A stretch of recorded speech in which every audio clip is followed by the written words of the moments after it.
There's more computer audio. Okay.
Hello, good afternoon. Good afternoon. Good afternoon. Thank you for the feedback. Yeah.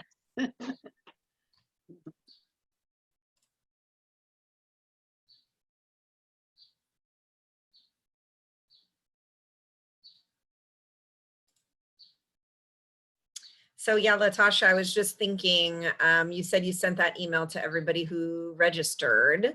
Yes. Did they know to look for the link in that email, or I don't Yes. know what your verbiage? Okay, That so was you in the told them. same spot it was last week.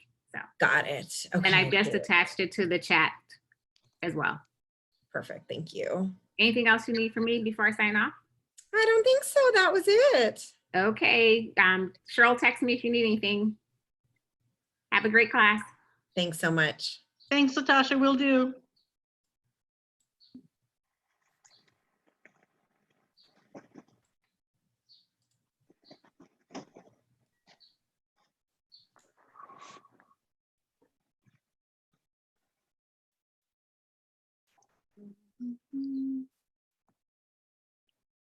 Okay, we'll give everybody about 5 minutes and then we'll get started. Okay.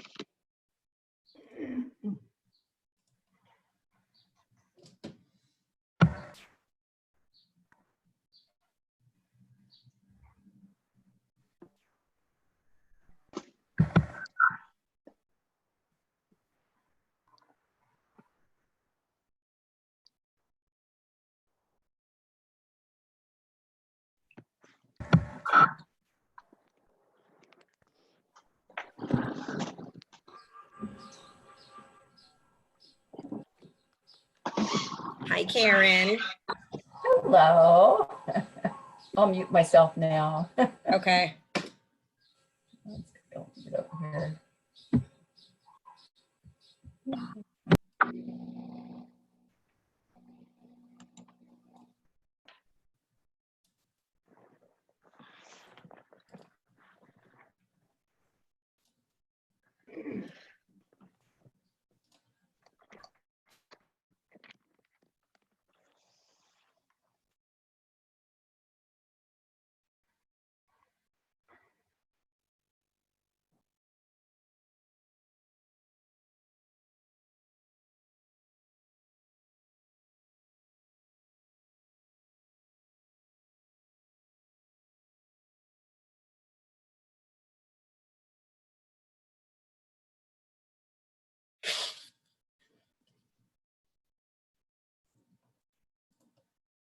Okay, I'll mention this again, but I just want to make sure that everybody on the call received an email when you registered.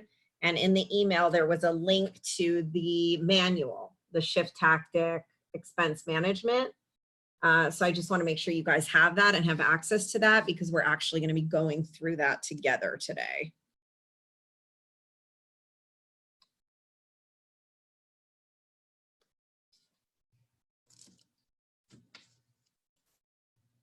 And if you don't, you should check your email, because it would have come from front desk 1002.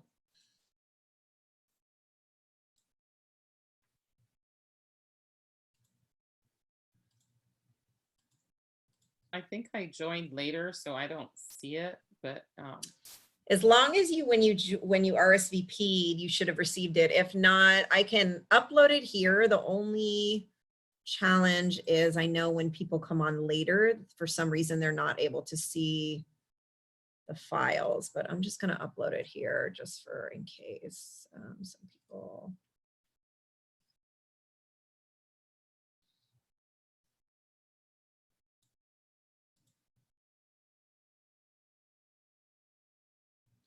Let's see.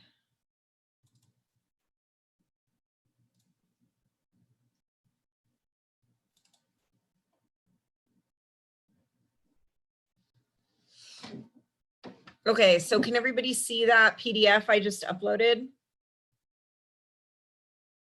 You guys see that? Yes. Okay, so if you don't have the PDF, you can just download it right there and then open it up on your computer. Thank you, Cassandra, for letting me know you can see it. Oh, AJ, awesome. Yep, Great to see got you. it, thank you. Hi, thanks, And- Lisa. Hi. Anne Marie, I'm glad to see you. Keone was saying you were a little zoomed out because you're on every Zoom call we're doing, which is awesome. I love it. So good to see you. I can't believe he told me. He told me that. No, it's great. Okay, so Lisa Velasquez is saying she doesn't see it, and then I guess she doesn't have it. So Cheryl, are you still on? I don't see it either, Lisa. And Okay, I I don't know why. know. Okay, can That's you please and- make sure we get it to people that don't have it? Yeah, it's interesting. I can see it. I couldn't see it when Latasha had uploaded it. When you did just now, it is in the chat. But I can, let's see. For some reason, some people don't see the files Okay. that go in there. Okay, So I'll- if you I'll do get it to not him. have, if you do not have the file, if you did not get, it should have been in your confirmation email from Latasha when you registered, but if you did not get it and you don't have it and you can't see it in the file that I just uploaded, okay, Lisa's saying when you join, you don't see any chats or uploads before you join. So that may be part of the issue. But type your email in the chat box and Cheryl will get it sent to you. So you have access. It is in the chat room. Yes, so not everybody can see that. And I think Oh. it's because it may be timed on when they join. It's very interesting. Or Cheryl, you can just upload periodically. But I know that Lisa Velasquez, it says she didn't see it. Oh, she says she got it. Okay, she got it. Great. Okay. So thank you. Thank you for letting us know. So maybe you can scroll back and check. But if you don't and you need it, just type your email in. Type your email in. Okay, so go ahead and Cheryl will get some of that to you. will do, I mean- will do. Thank you. So she'll be on that. You'll be getting it. So just be patient. We'll send that to you.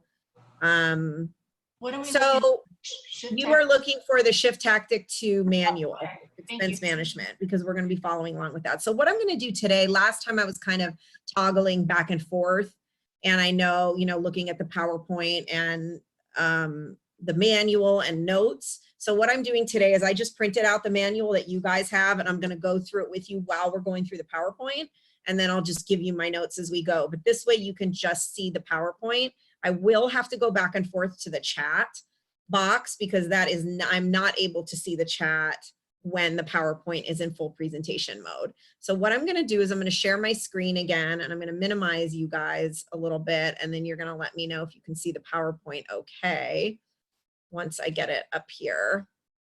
So I'm going to move y'all over. I say y'all now, not because I'm from Texas, but I know a lot of people from Texas, and that's what they say, and it's catchy. Okay, so we're going to go ahead and I'm going to share my screen. And I know some of you said it was a little bit small to read, so I'm just going to leave that up to you to maybe maximize your screen or see if you can pull it and make it a little bit larger. Can everybody see that okay? Yeah, it's fine. Okay. Okay, so you guys have access and can see it. So if I move it over a little bit, I'm just trying to make it bigger for you on the actual slide. All right, I think that's going to work. All right, so we have quite a bit to cover today. The first thing that I just want to talk a little bit about, and I kind of want to start with something good, is I was watching, so Simon Sinek, I'm a big fan of Simon Sinek, and I've read a lot of his books, and The Infinite Game being the most recent one, which is a fantastic book. Anyway, so I follow him on Instagram, and he posts these little videos, and it's kind of funny because I'm laughing at people that don't know how to cut their hair. I mean, he talks about like his hair is just growing like crazy, and he has a beard, and he could certainly shave, but it's like a weird thing. I know a lot of people are having issues with haircuts because they're used to getting haircuts, and everybody's afraid to do their own hair, which is probably a good thing.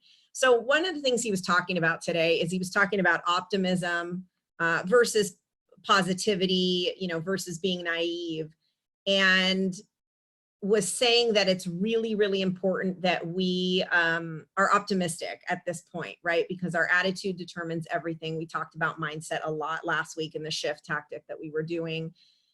And not to be confused by just being positive, right? Because he was saying that positivity is about saying maybe things are good when they might not actually be good, right? Oh, we're going to be positive. We're not going to look at what's wrong. and, everything's fine. And then you have, maybe the naive side of it where you're just kind of not, you're using lack of judgment. You're just not paying attention. And optimism is really about the belief that the future is positive. So yes, we are in a difficult time. We have some challenges and we will get through it, right? We're going to be okay coming out the other side. So that's being optimistic. And that's the belief in that the future will be okay. So we want to have that is healthy.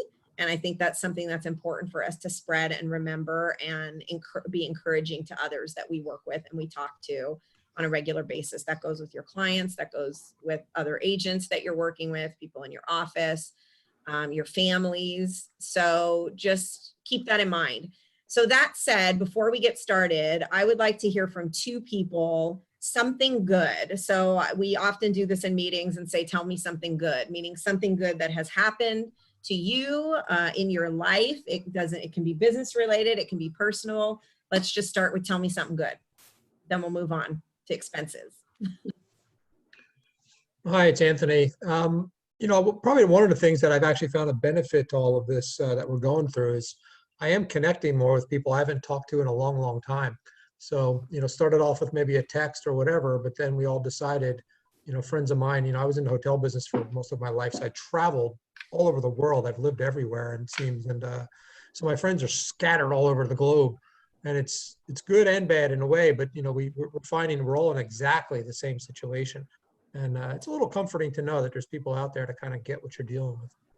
I love that, Anthony. Thank you for sharing that. Yeah, being in touch with people does bring its own rewards. Great. Thank you for sharing that. Who else? Tell me something good. I could go. Yes. Okay, this one's business related. I have a house that I own that's been on the market for a little while, and we just went into escrow this morning. Yay, awesome. That's great, Jordan. Thank you for sharing that. So Joe is saying had a FaceTime buyer's consultation this week, and the buyers are 0 to 3 months out and signed a buyer rep agreement. That is so great. Good for you.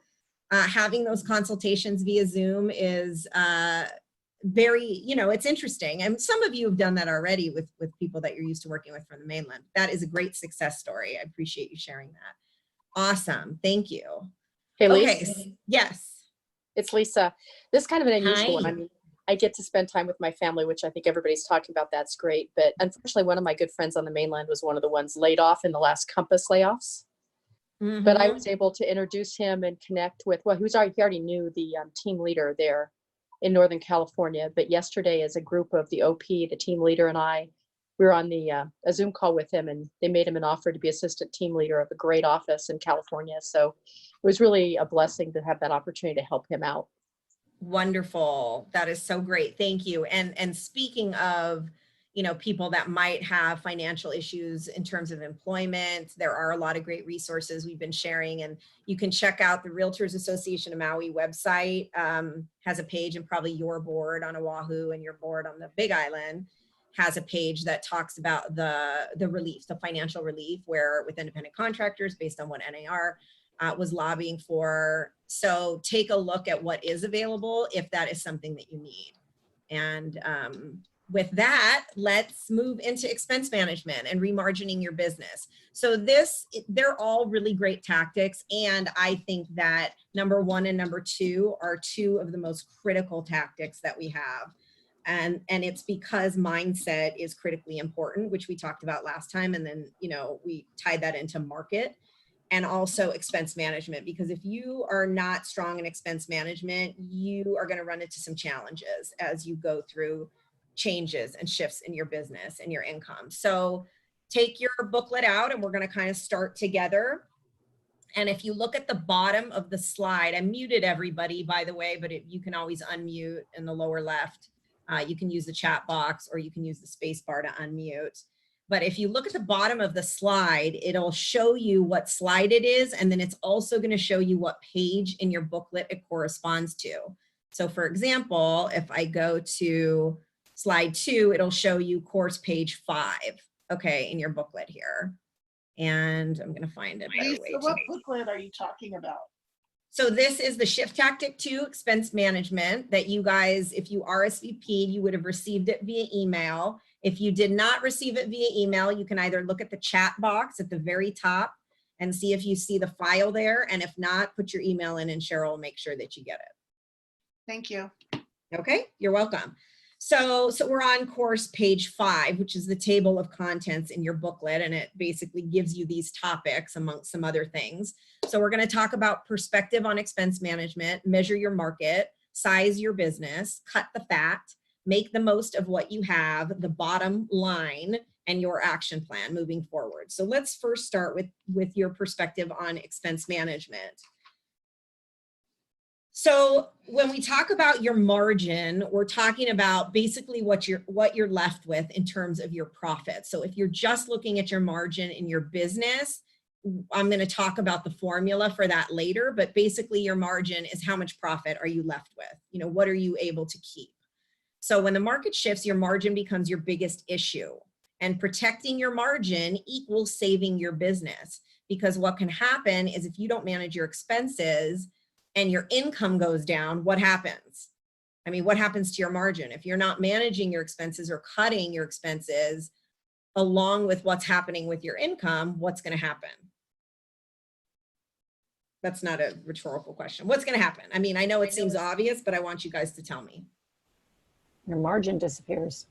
Your margin disappears. And in fact, you could go backwards, right? Because if your expenses start outweighing what your income is, you're going to go backwards in your business, and then you're going to go potentially into debt. You're going to have other issues.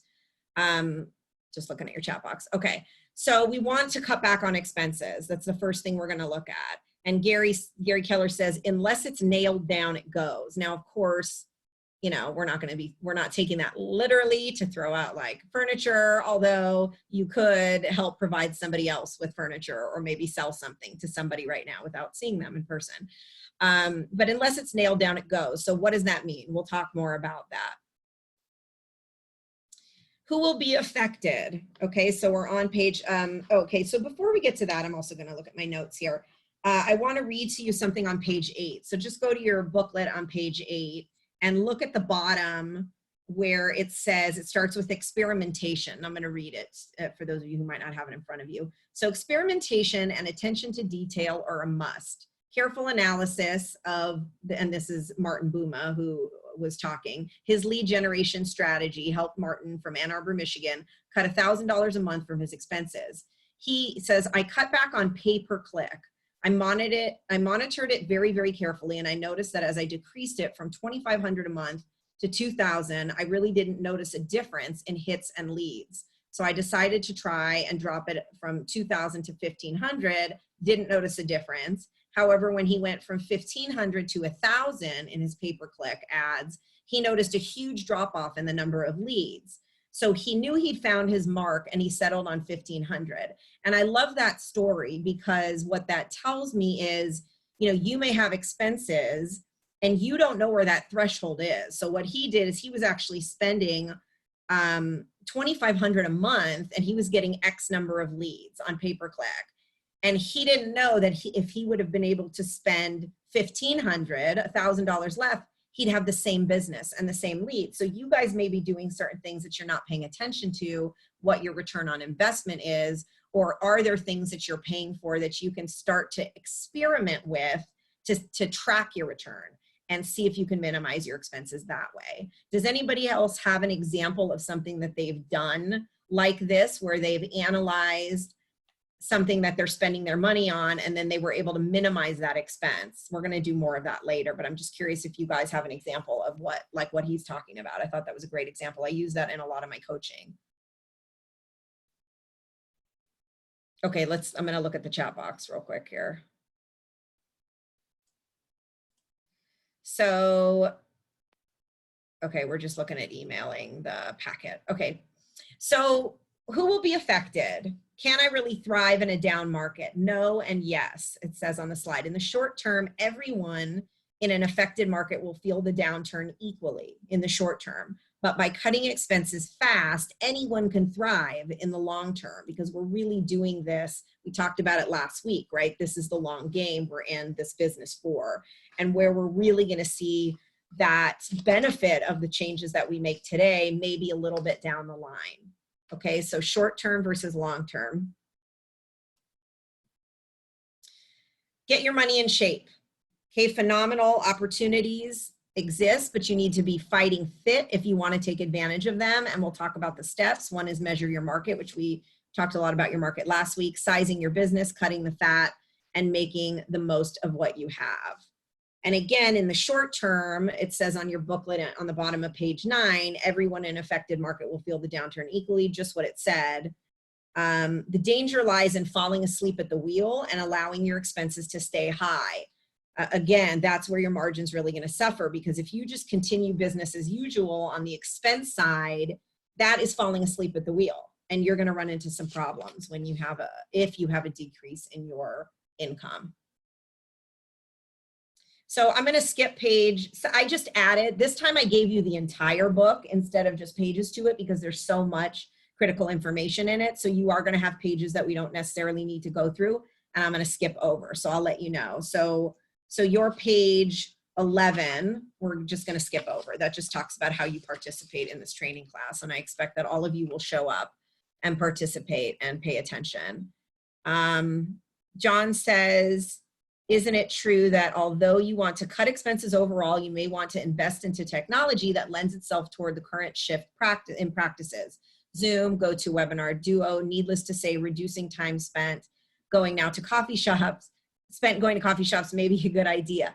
Yes, so John, to answer your question, totally. What you're gonna look at is what am I investing in, and you're gonna hold each dollar that you spend accountable to what it's doing in your business. So does it make sense to spend money on technology to help you do a better job moving forward in the industry in general, but also as you need to run your business today? Totally. That is an absolute necessity in terms of return on investment in your business. So you will have to monitor that. It's not an across the board rule, and we'll go through some of those things specifically later, which I think will help you a little bit to determine, you know, what are those things that you want to spend that money on. Okay, so good question though. Thank you for that. Okay, so let's go to measure your market, and this is your course page 12 in your book. And we talked about, so following the pendulum swing, we talked a little bit about this last week too. So just a reminder of indicators where we know things are changing in our market. So one is a change in inventory, okay? And we're talking about shifting down. So we're gonna talk about more inventory, increased days on market, fewer pendings, which I have seen happening. A smaller board, usually people will go out of the business when it's not so easy, right? And inventory, you know, the deals aren't so readily available. We do see a shift in that. People don't want to maintain their license or keep that expense anymore, or they may be going into doing other things and other jobs and other businesses. Lower production and or volume and fewer leads. So, I mean, Josh German last week was talking about his phone not ringing for the first time in a day since he has been licensed for 15 years. And, you know, that's something you pay attention to, not having an escrow in 2.5 weeks when you're used to opening an escrow, you know, every day or every a couple of weeks. That is a big change. So you're looking for those indicators. Watch your pipeline. You're going to track your income. So these are some really good exercises. And we'll talk about your pipeline. Track your income, calculate how many closings you have, and your projected income for those closings. And Martin, the same guy that we were quoting before, says a lot of people don't keep their eye on the ball until they go to the bank and realize their checking account is empty, right? Or you look online and you go, oh my gosh, where did my money go? And that's when you're motivated to get to work because you have no money. However, you want to be more proactive than that, and you can be in this business. We're fortunate to be in a sales business, which allows us to have a pipeline. So we can look at where we're at today, and we can look 90 days out, and we're going to know if we're going to get paid and what that's going to look like. So on page 13, this was another indicator Bruce Hardy mentioned on your page 13. he said that this is talking about the last shift. He knew to the week when his market had shifted during the last national market shift. He said he tracked every call that came into his office, and he had an IVR system, which is an interactive voice response system. So when the calls came in from other listings or lead gen sources he had, or online, or just from advertising his office, he went from 800 buyer calls per week to 233. So again, a big indicator. So we're going to go ahead and do a pipeline exercise now together. So go to your page 13 again and 14 in your book, and we're going to stop for a minute and we're going to talk about your personal pipeline. So what questions you want to ask and what you want to fill out here is how many closings are in the pipeline for you for the next 2 months. So at the bottom of page 13, you have month 1, which I would say you should use April. Month 2 is May. So write down right now how many closings, meaning you're in pending right now and they're expected to close in April, and then you have what's expected to close in May. And go ahead and write that number down. And I'm going to look at your chat.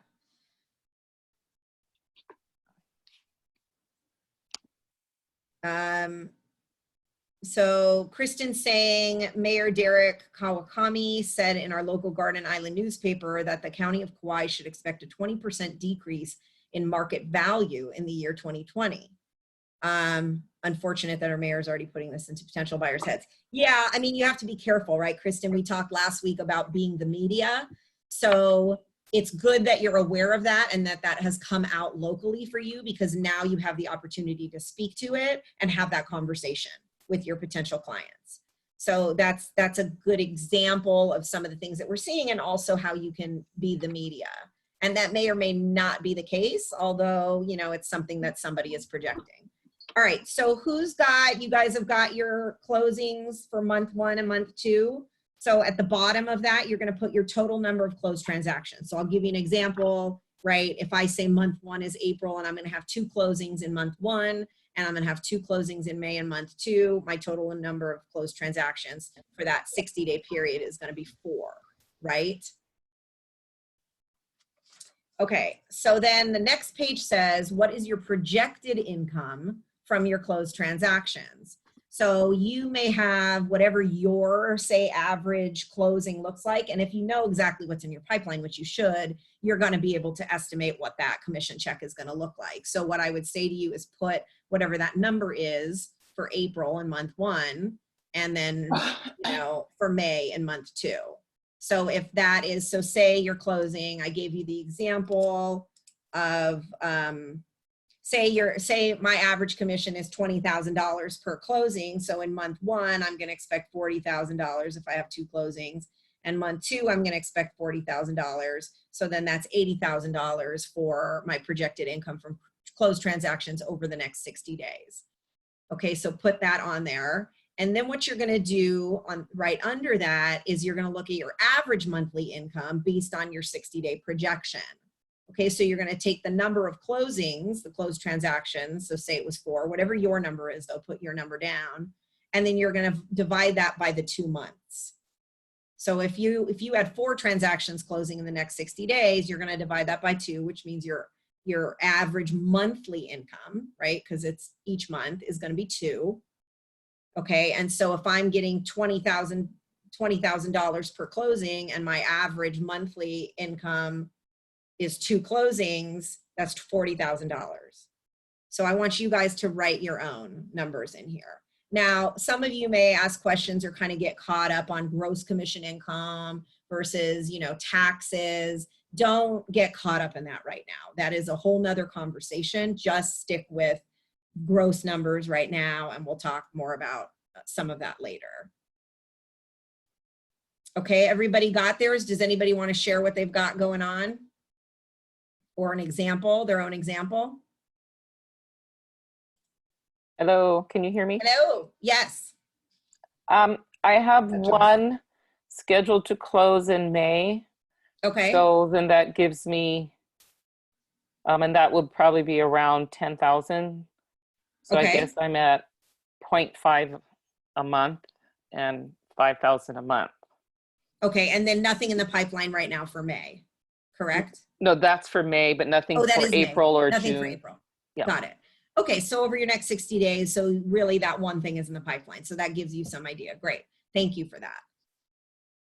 Okay, so what you want to do is whatever you ended up with as your projected average monthly income number, you're going to save that, or we're going to refer back to that in a little bit.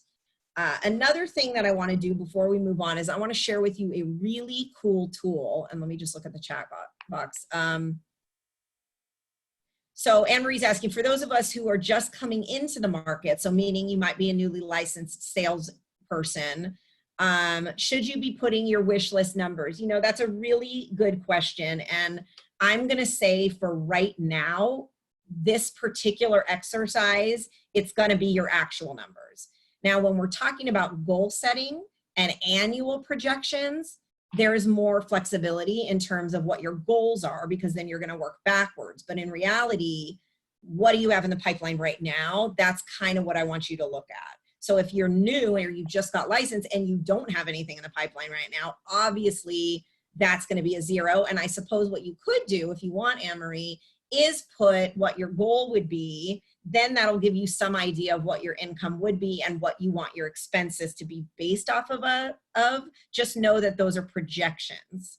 I mean, meaning projections based on your goals, which is a little bit different than the exercise that we're doing right now. That's a really good question though. Sure, you can put that to the side so that you know what you want to budget, because that is actually what you would do for going into next year. That's what we do when we're looking at what we want our expenses, where we think we need our expenses to be for the following year, is we're going to look at what our projected gross commission income is. So good question.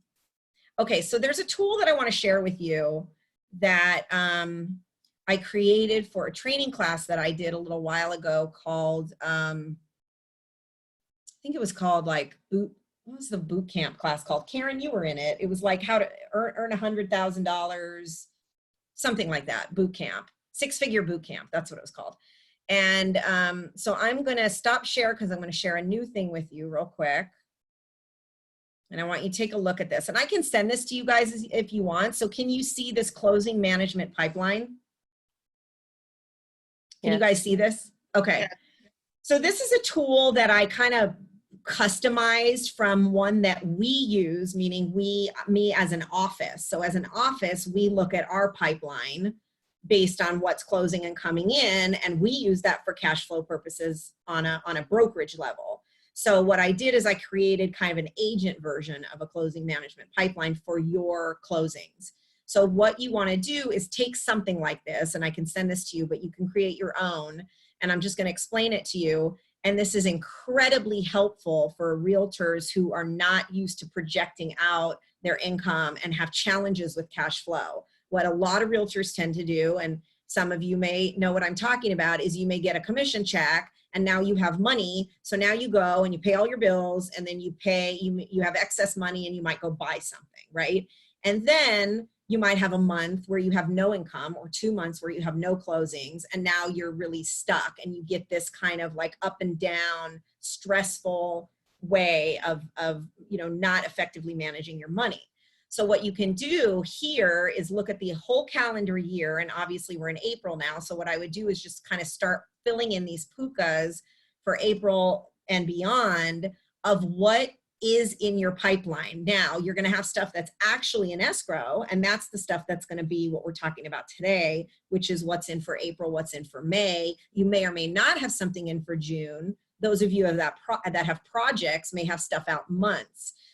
So what I want you to do is start to fill in these with, and you can do it by client name if you want, or you can do it, and even if you do client name, what I would suggest you put in is the amount of money that you're anticipating that you're going to get in that month. So in May, if I'm Joyce, yes, you have a closing in May, and you said it's 10,000. Sorry, I inhaled something. So that's 10,000. You're going to put $10,000 in one of these yellow May boxes. Okay. And you might put your client's name just so you can kind of track the people. And then if you have something that's like a project that's closing in August or September, you're going to put that amount of money there. Now, what you can also start to do is project out what you know is coming. You just have to be honest with yourself. So say I've already talked to a seller and I want to take a listing. That person says, I'm going to list my house August 1. Then what I'm going to do is I'm going to put in here August 1, I'm going to put that information on the listing just so I know that listing is coming. But then when are you going to get paid on that, right? You're not going to get paid in August. So the money portion of that pipeline would go, you know, whatever the average days on market would be for that listing. Say it's 120 days on market. So that's 30, 60, 90, you know, maybe November, December is when I'm actually going to get paid on that August listing. It just starts to give you a snapshot of your cash flow. Okay. Mhm. And then if you know, the reason I have the first 2 lines highlighted yellow is because if I've determined that my goal is I need to close on the bottom here 2 a month in order to pay my expenses and my retirement fund and go on a vacation a year with my family or whatever it is, that's my yellow. That's like the critical stuff. I have to at least fill those poopas first. Then I can go into, you know, the white boxes below, which are cushions, weatherproofing your business in a shift, you know, having more transactions coming is going to help you at this time. Or if you want to pay for something that's one of your goals, like a vacation, and you need to have another 2 closings to pay for that, you know, you're going to spread that stuff out in those white boxes. So is this helpful? Do you guys understand this? Yes. Do you have any questions about this? And I'll look at my chat box.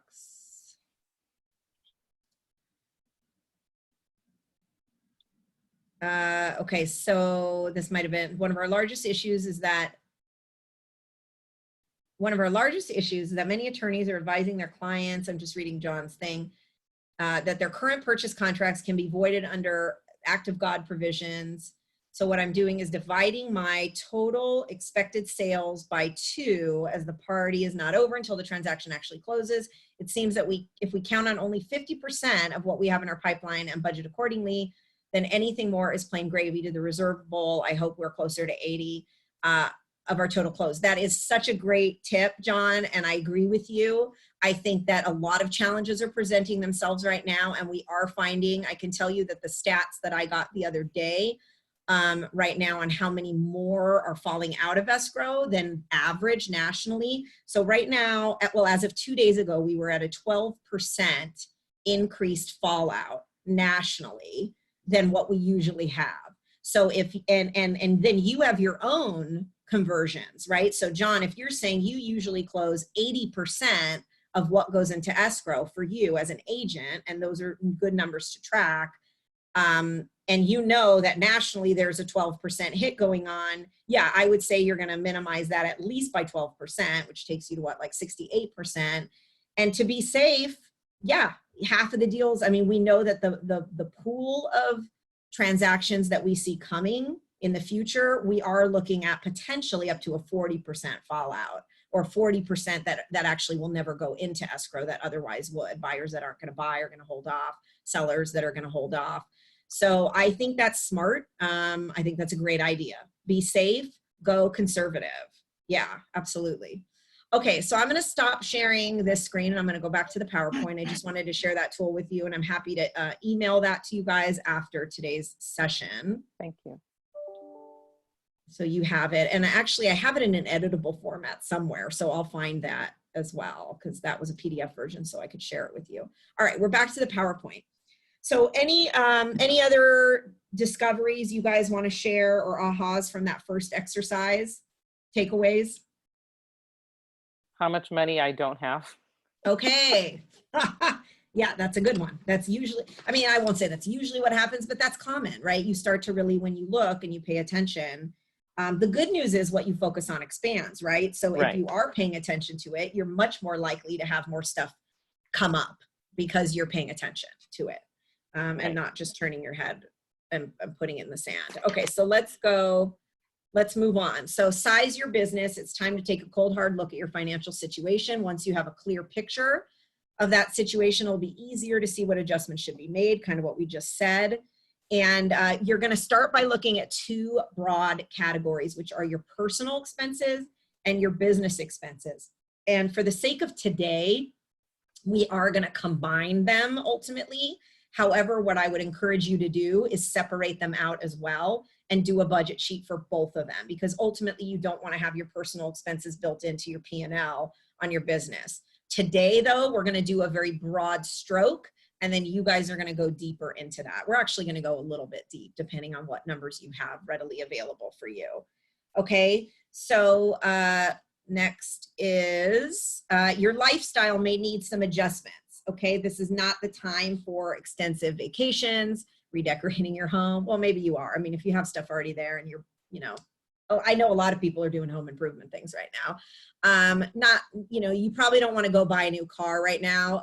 Actually, that was, I don't know, Michelle, if that's okay, I can share that. We had a conversation about that, right? You were going to go buy, wait, you're muted. You were about to go buy a new car, and we talked about that. Yeah, my closings, I had 3 in the pipeline, all canceled.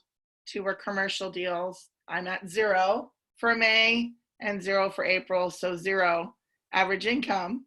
I was going to buy a new car in April. I have put that on pause. So, you know, that day will come. Yep. So let's talk about categorize all your personal expenses so you know exactly where your money is going, and then adjust your lifestyle costs to just below your projected income. Okay, so, you know, and you can be more conservative than this, right? Like some people are more conservative. John was talking about a 50% shift, you know, anticipating that, and then whatever is gravy. So this says just below. That's a relative number, though, depending on what you would consider as just below. And the other thing is you want to really be careful about being a lifestyle agent right now versus a growth agent. In the book Profit First, well, in the book Profit First, they talk about lifestyle versus growth. And then there was a training class that I went to, and they were talking about related to agents.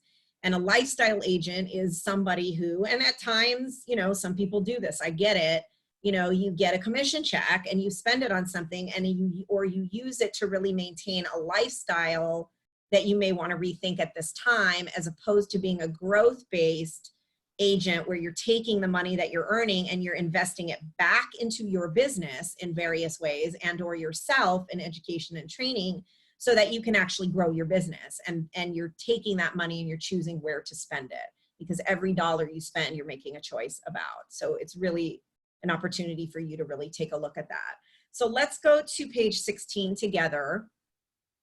And now we're going to examine our personal expenses. And you may or may not already have this stuff present or handy. I mean, if we were doing this training class more on a kind of controlled small group, we probably would have done this as homework last week to do our expenses to get ready for today. However, my expectation is that I give you the tools. And if you do have the information, great, fill in the pukas. If you don't, I want you to do your best guess today. And then I'm going to have you go back and really look at what that is. So you're going to go ahead and fill in the following table on page 16 and just do those expenses. So I want you to fill those out and then come up with a total. So go ahead and do that right now on page 16.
So just as a reminder, if you do not have the packet or you joined us late and you don't see it in the chat box at the very beginning, by scrolling up, just put your email in the chat box and Cheryl will email it to you.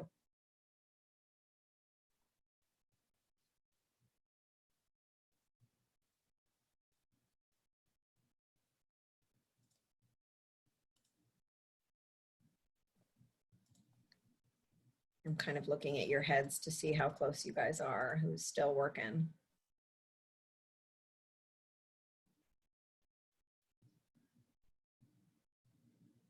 Okay, I got yours, Melissa, Jeannie, Lavette. Cheryl said she's going to re-upload it also in the chat. So hopefully you'll see it there, but if not. So she just uploaded it. Okay, she sees it, great. Okay, so you guys have a total, okay? So we're gonna save that number based on what our personal expense is. By the way, for how many of you is that number higher than you thought it might be?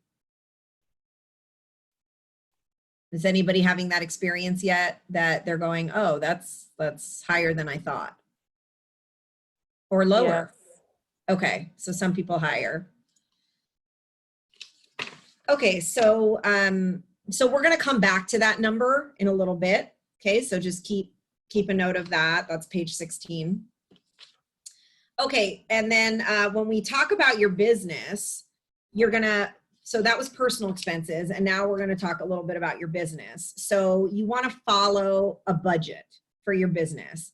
It says, what is the best budget to follow? Well, the one you will follow is the answer, right? Isn't that the answer for a lot of things? Like people say, what's the best database system that I'm going to, that I can use for my business? What's the best fill in the blank? It's going to be the one that you're going to use and follow. Now, I can tell you there are templates for this. And if you have the book, The Millionaire Real Estate Agent, that is an awesome book. And there is a budget model, and there's a budget model in there, and there's a chart of accounts that you can use, or you can even give that to your bookkeeper to follow. And it has, kind of pretty much every line item you can think of in terms of what you might have an expense. And it's good to look at those because even if you're not spending a lot of that money on those line items, it reminds you that that's part of the business, and it allows you to make a conscious choice about, yes, I want to put money there, or no, I don't want to put money there. And there are models in terms of what you want to be able to follow so that your business is most profitable. There's percentages on things that you want to max out and spending money on. For example, marketing, you don't want your marketing budget to be over 10% of what your gross commission income is. So there are guidelines like that. And I would suggest that you look at that book. Or there's also a website, it's called Keller Inc., which is ink.com, KELLERINK.com. And that has, if you go to, there's some tools and resources available. If you go to where it says Millionaire Real Estate Agent, there's different books listed, and then there's some tools and resources in there, which are free. Anybody can download them. And I would encourage you to go take a look at those resources because I believe the chart of accounts is in there. There's also a really cool list of activities that agents do. And if you're team building, there's a great list for teams and rainmakers and buyers agents and listing agents.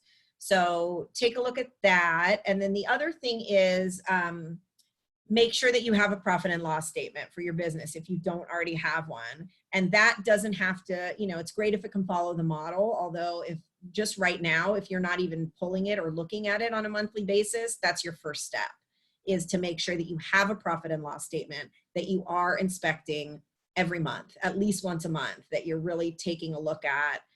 And a cool thing, with QuickBooks, if you're just using QuickBooks, there is a report you can just pull and it pulls a P&L statement in 5 seconds for you. So if you're not using QuickBooks and you want to manage that yourself, you can do that. I got a bookkeeper a couple of years ago. It was the best investment I ever made, and definitely one of the best investments I've ever made. And so I can just go into my QuickBooks and pull reports whenever I want. And then she is the one that I look at my bank statements to see what I'm spending money on for budget purposes, which we'll talk about, but she ultimately takes that information, categorizes it for me, you know, gets my taxes ready and just sends it to me and says, here's the 5 items that I didn't know where to categorize them, and everything else is done. So, you know, when you're looking at your budget, you may want to consider that. It could be an expense that you want to cut if you're good at doing this yourself in terms of a bookkeeper, but QuickBooks I think is worthwhile because you're a business owner and you need to be able to run a business. So profit and loss. Now, you may or may not have a profit and loss statement for this exercise. What I would say is if you don't, I'm going to ask you to estimate what you're currently spending monthly on your real estate business.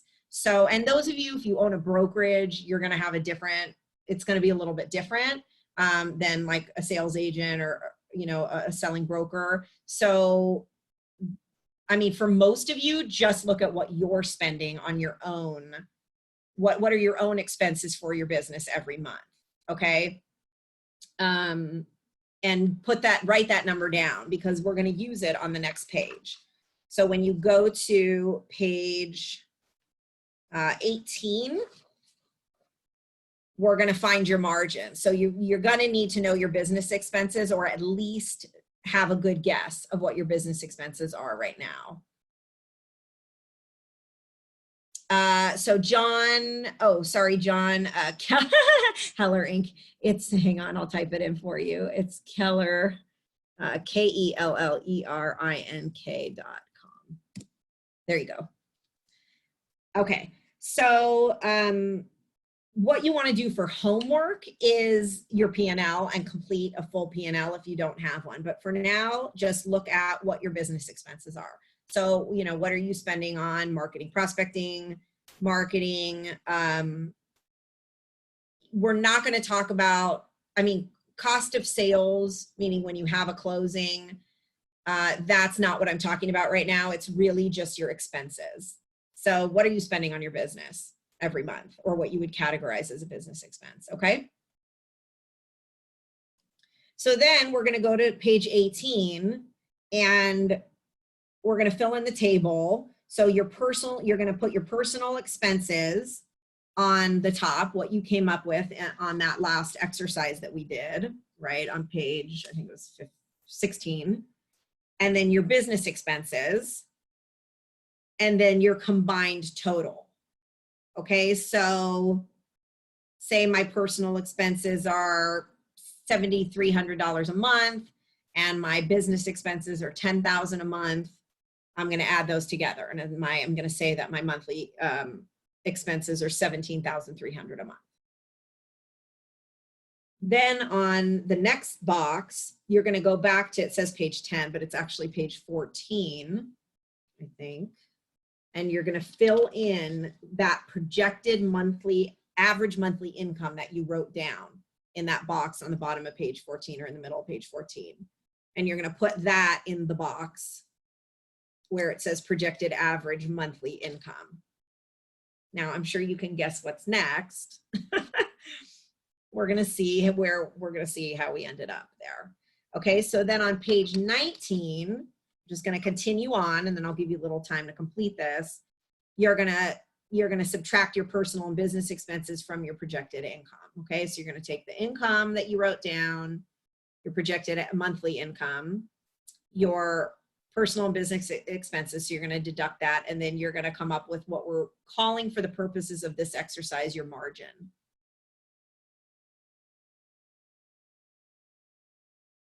And again, this is more of a deeper exercise where you can really look at what percentages those are. We're going to look at it a little bit. And then I'm going to give you a goal. I'm just going to talk to you a little bit about a goal for your business. Once you guys get that all filled in, I'm just going to see how you're doing. I see you're still working, so I'll give you a couple of minutes, okay?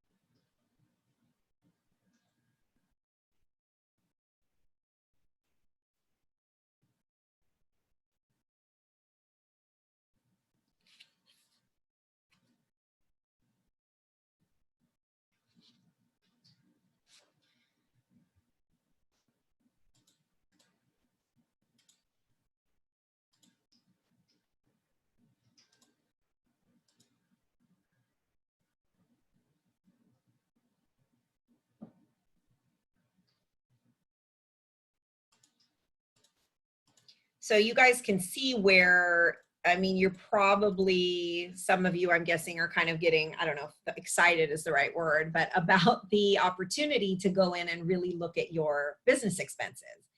And you won't really know what that number is until you inspect it. So one of the things that you can do first is go back and look at what you actually spent money on in the last 90 days, right? Consistently. So monthly, what are my expenses? Go back and look at your either credit card statements, if you're using a credit card for your business, your debit card, your bank statements, and anything else. I mean, you're probably paying in one of those two ways, and you're going to include things. You know, you can average out your board dues. Go back and look at your tax returns for last year. That's another great way to do that, to look at what expenses were included that you included as your business expenses and what categories you have there. So that's an exercise you're going to do. So tell me about a couple of takeaways that you've got, and then I'm going to share with you a good goal to shoot for, just overall. So what were your takeaways from that exercise? How are you guys doing as far as your margin is concerned?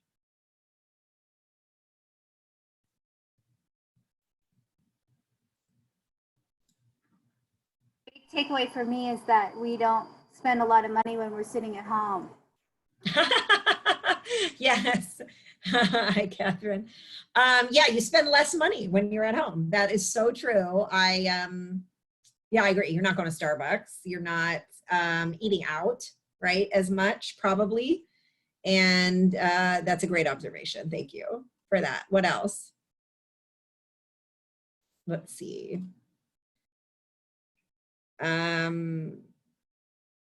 Deep, you got that right. Carol, takeaway, you don't need as much as you think. Love that. Yeah, I mean, when you start to look at what's a necessity, and we'll talk about that in the next couple of pages, totally, that is true. You start to have that discovery. So what you want to shoot for, and this is another kind of formula you want to think about when you're doing this exercise with just your business, is it's called 30-30-40, and it is basically, we use that as a guide with our agents and our businesses to be able to assure that we have the highest level of profitability possible. And so what you want to do when I say 30-30-40, what that means is 30%. So for you as an agent, you're going to have cost of sales when you close a transaction, right? That's going to be things like your brokerage split, for example. You're going to have to pay money to your brokerage when you close, unless you are the brokerage, but you're going to have to pay money to your brokerage, whatever your percent is. You want to keep that cost of sales under 30%. Okay, this is your kind of annual, if you look at it, and this is based on your gross commission income. So what I'm saying when I say percentage, you're going to say, okay, my gross commission income is X. I want to keep my cost of sales 30% or less of that. The second category is your business expenses. So the stuff that you're already looking at right now, and then you're going to go and do your homework, and you're going to get all the rest of your business expenses, and you're going to tally them up. You also want that to be 30% or less of your gross commission income for the year. And then what that will do is help you to get to that 40 number, which is what you want to be your profit. So you want to look at a 40% profit margin. That is a very, very strong, healthy business. And it'll be a really good exercise for you guys to go through just to see where you're at today or where you were at last year. I saw the chat box pop up, so I'm trying to find it. Okay, sometimes it doesn't pop up. So 30-30-40 is a good guide to go through. So if I'll give you an example. So say I'm earning $480,000 a year in gross commission income, which is, you know, $40,000 a month, which was the number that I use. That's $480,000 a year in GCI.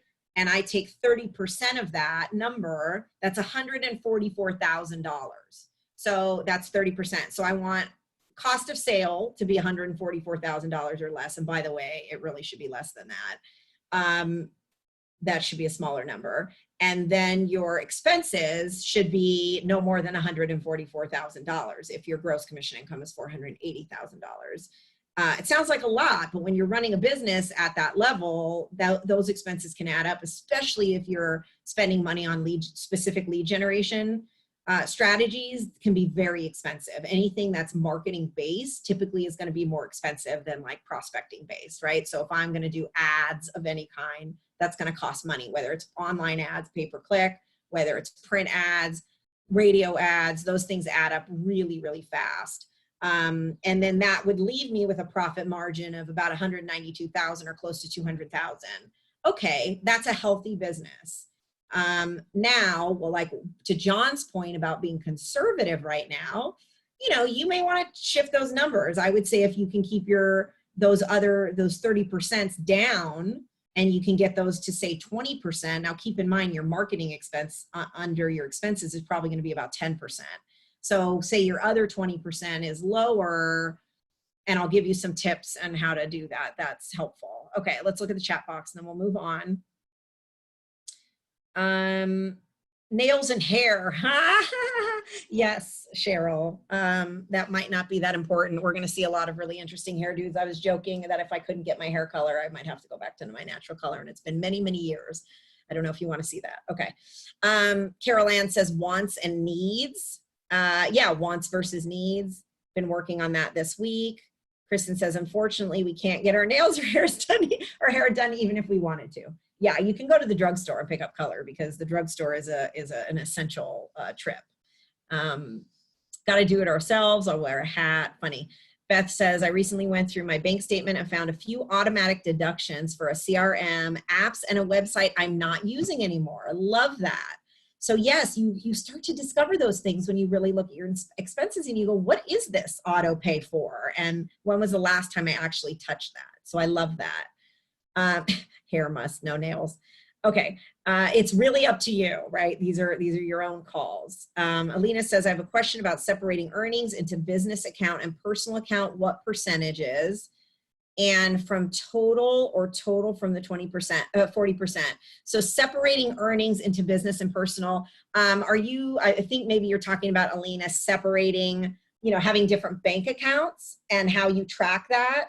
I'm going to say, talk to your broker, talk to your CPA, and talk to your tax advisor about that because the laws in Hawaii are different than in other states and what they allow you to do in terms of having a corporation as a salesperson. You may want to look at that. So I'm not going to get into like corporate conversations, but what I can tell you that you can do, and some people do this, is they do have separate bank accounts. Most banks will let you open as many separate accounts as you want.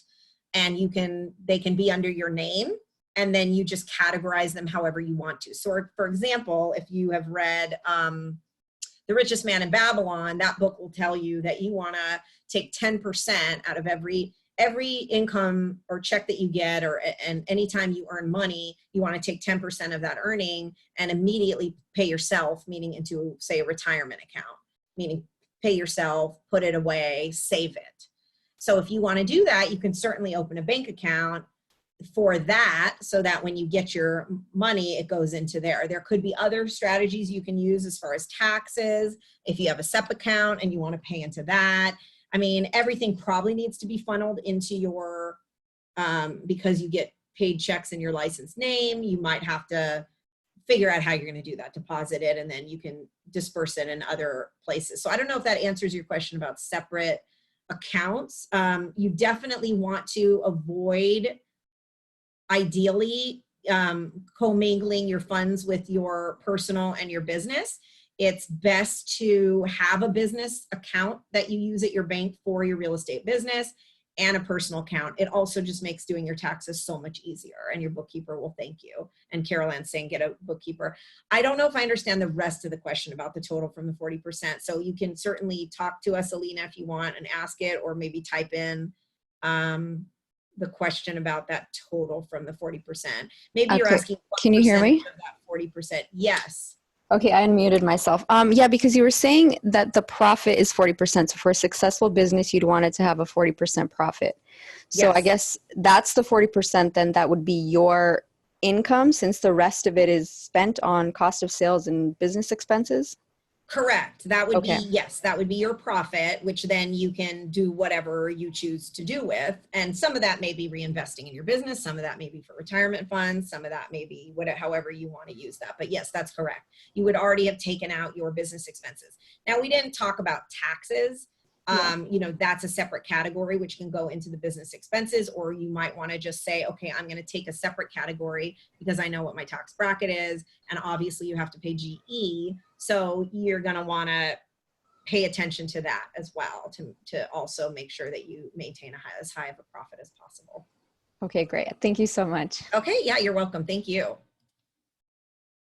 Okay. So let's move on to page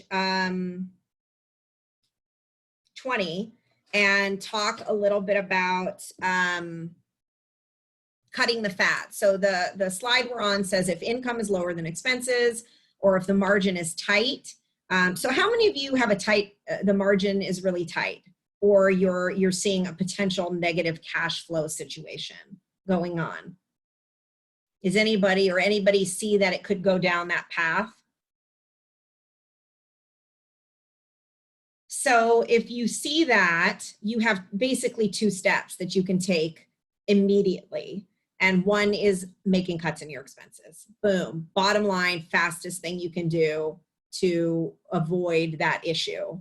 Okay, the next thing is step up your lead gen, right? So you either are gonna cut expenses or you're gonna increase your income, or a combination of both. Those are the things that control your margin. Bottom line, super simple financial philosophy. That's the way it is. Okay, so those are your two things that you want to look at. So let's talk about cutting the fat on page 20. It says, take stock and look for results. Keep one question uppermost in your mind, which is, how does this expense help produce a buyer or a seller lead?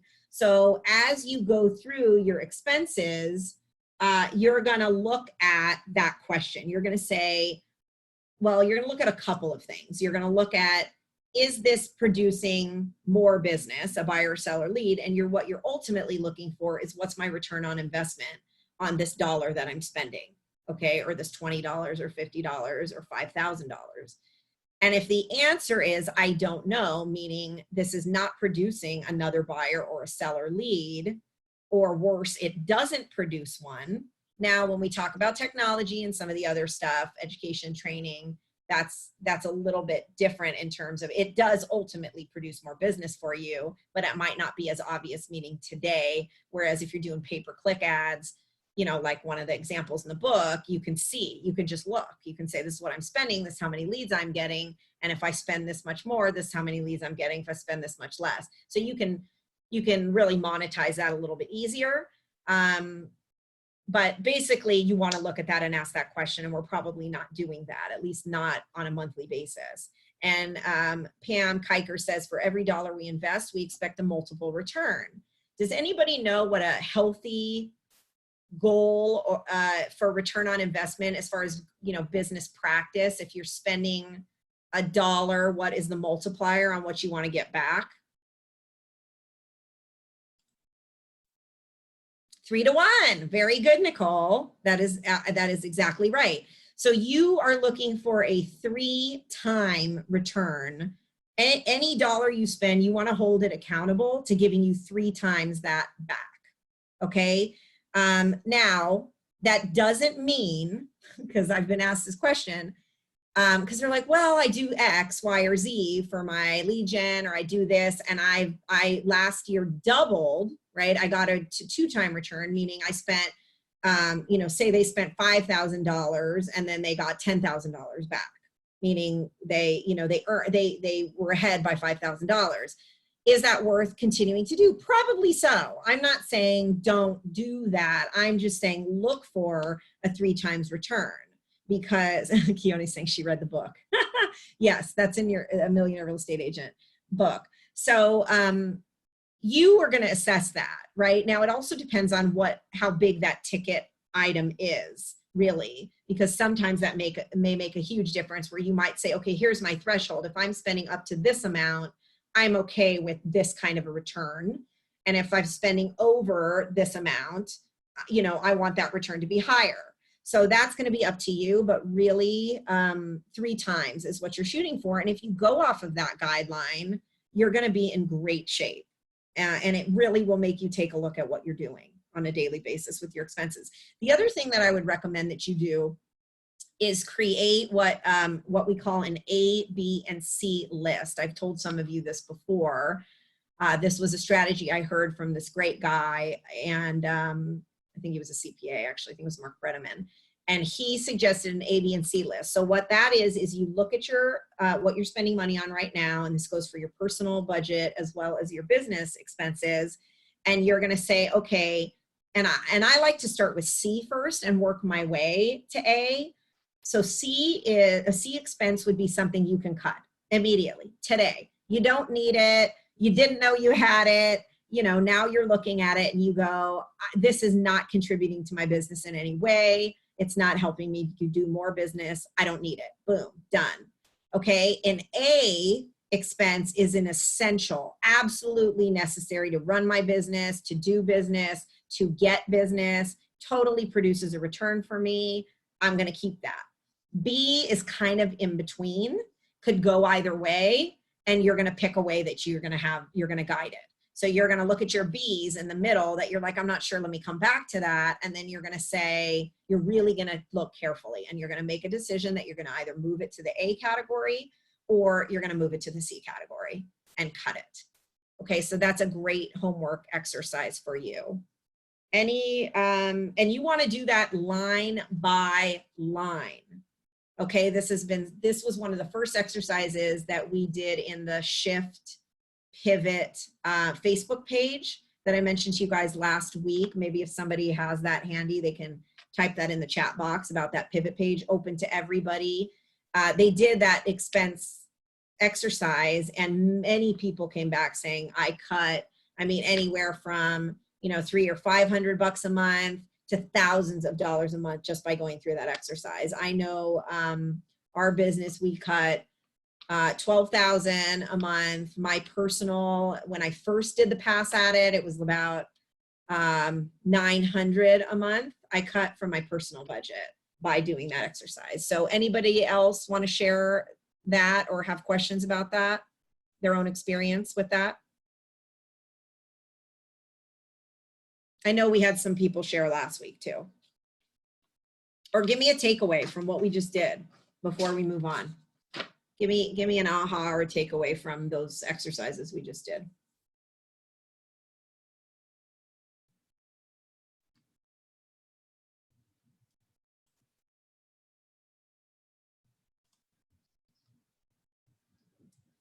Somebody's got one more. Lisa, we Yes. can all do more with less.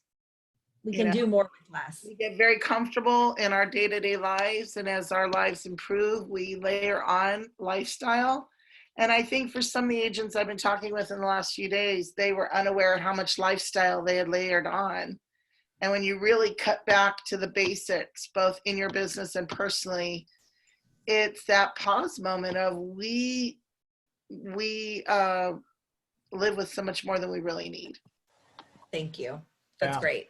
It reminds me a lot of like 2008, when everything started collapsing and it's kind of like, uh-oh, here it comes, right? We were living that market basically since then, last 12 years, and we're kind of on borrowed time. So kind of reset again and, pull in all the reins and start again. Yep. Yeah, it forces us to get really tight with what we're doing. So thank you. Okay. So John's asking a good question. John, you have good questions. You all have good questions, right? You're asking a lot today, which is good. So he says, I'm curious as to the difference in my mind, my Lisa mind, between return on investment and creating brand awareness. So that is such a good question. And what I'm going to tell you on a very strict conservative basis is it has to be, it has to show up in money as a direct relationship to something that you spent, and it has to be trackable. That's return on investment. So if you're saying I'm putting an ad in Homes and Land magazine because I want to create brand awareness, and business comes to me roundabout as a result of that, because that's one of my touches to, you know, my market or my potential buyers and sellers, that I would hold you accountable. So if I'm coaching you on that and you tell me you're spending, you know, $500 a month putting an ad, and not to pick on Homes and Land Magazine or whatever, I'm just saying putting a print ad out there anywhere, and I'm going to say to you, I'm going to ask you a couple questions, and I'm going to say, so based on that ad, have you received a direct closing from, and maybe we look at leads first, then we go to closings, because you might have gotten a couple leads and it's just a follow-up issue or a timing issue. But you know, first you want to ask yourself, how many leads did I get from this that I can trace back to it, and or closings. So if you got a call from somebody that saw your ad in Homes and Land Magazine, and that's how they found you, and that turned into a closing for you, you can count that. If you cannot track it, I would not count that to ROI. Does that help? That is brand awareness, and I think there's some value to that. However, you have to be very, very careful that it is supporting activities that you're doing that are creating a return on investment, directly supporting, not throw it against the wall and hope that we get a call from it. Does that help? Kristen says, so buying keychains, you know, it depends, Kristen. What is your tracking system for those keychains you're giving out? If you tell me, Lisa, I buy these keychains, but I'm not just randomly handing them out to people that I don't have their information or even track when they call me, you should be asking everybody how they heard about you if they're not a direct referral. Meaning, how did you get my information? That way you can track what's working for you and what's not. If you're buying keychains and you're telling me, well, I'm buying keychains because I'm down at the swap meet every Saturday and I'm having face-to-face conversations with people and I'm collecting their contact information, and they get a keychain and they like that, and it's one of the reasons they come to my booth to talk to me, like, okay, then that's, you know, you might, that makes sense. But do you see how this works with having the conversations at a deep level so that you are validating and tracking what's really working? Yep. Okay. Attached to, you're so funny, Anne-Marie. She says, you're welcome, John. Anne-Marie says, if the keychains are attached to the keys at closing, that counts, right? Yes, Anne-Marie, as a gift for, totally. I love it. Okay, perfect. Let me know if you guys have anything else. Those are great conversations and really, really good questions that relate to what we're talking about. All right, so let's go on to zero-based budgeting. So this is another really, really good exercise.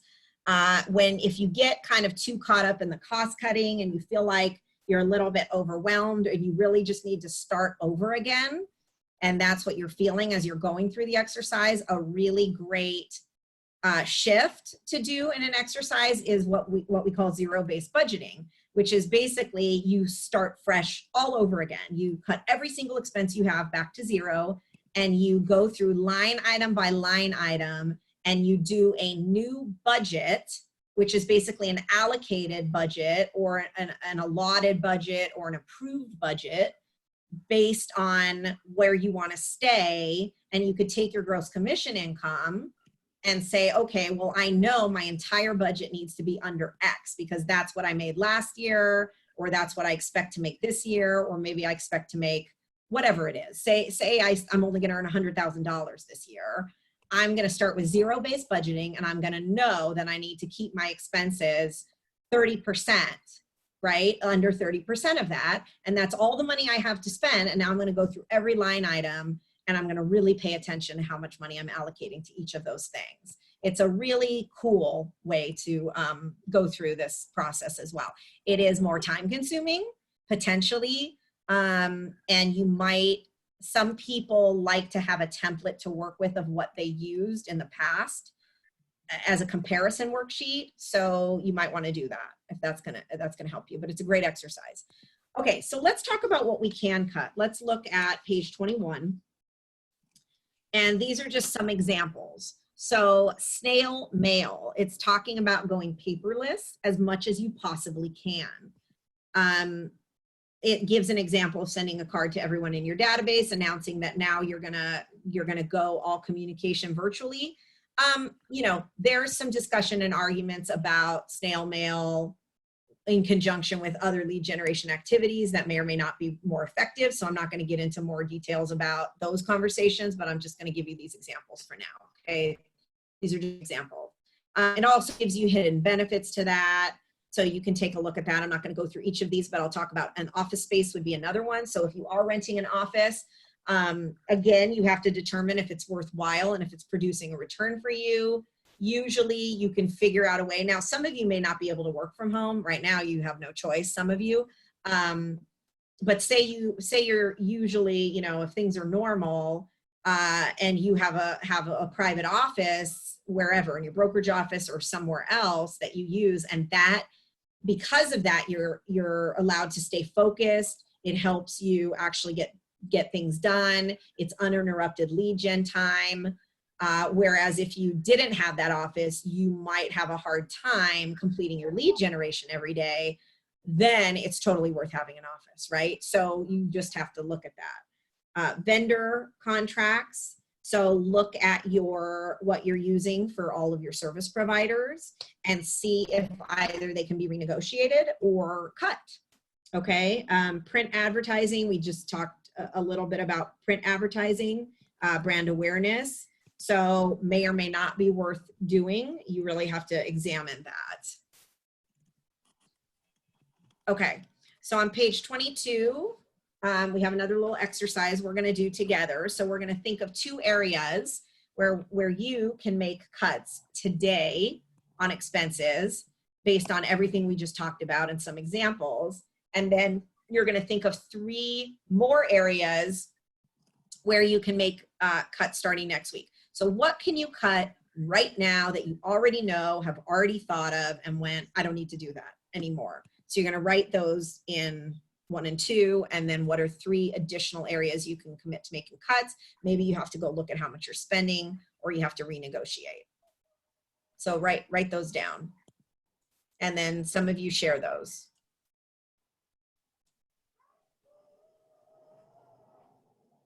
Melissa says, I love all these tips to cut expenses. Absolutely. And John says, thanks.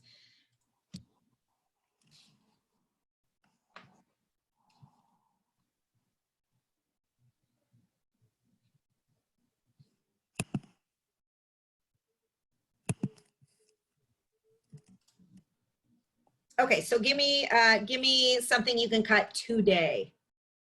Today. Print marketing, love it. And maybe not entirely, you know, too. These things don't have to be totally eliminated, but I love that. Spotify, love that, Joe. Melissa, cutting snail mail for sure, and random things that aren't necessary for my business, totally. Nicole's saying she can cut her virtual assistant to half time. Totally, love it, that's great. So that's gonna help you get really purposeful about and efficient, right, about what she's doing and spending the time on. And then that'll help show you what's necessary too, because it may be somewhere in between half-time and full-time. We don't know until we do that. Great, you guys. Awesome, love it, great answers. Okay, so let's look at your page 23, and looking at the areas that you plan to make cuts. Quantify the percentage that you of the cut that you intend to make. So like Catherine said, print, right? So is that 100%? So you're gonna say print, and then you're gonna say what percentage, and then what amount of money that is. So say I'm spending $1,200 a month on print right now, and I'm gonna cut it 100%, or on farming or whatever, that's gonna go on my C list, which is off. And all of a sudden I've just saved $1,200, which is pretty awesome. Okay, so we're gonna do this exercise. So go ahead and start to fill out those, anything that you're gonna make cuts on, the area and the percentage of the cut that you're gonna make, and how much savings that is gonna create for you, which is so fun. Let's create some savings right now for you.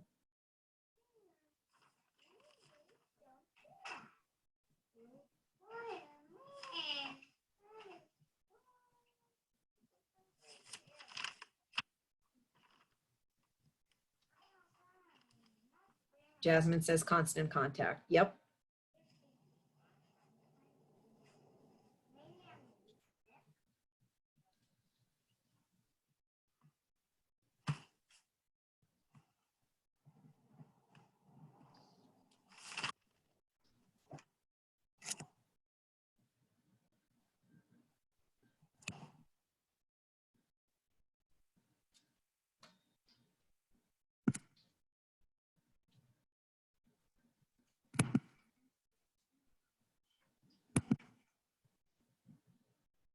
Love it, you guys. Okay, so Andy says legal shield. Teresa says since travel is restricted, doing more of your own paperwork in whatever area is normally subbed out. I mean, yeah, that's, you could go back to doing,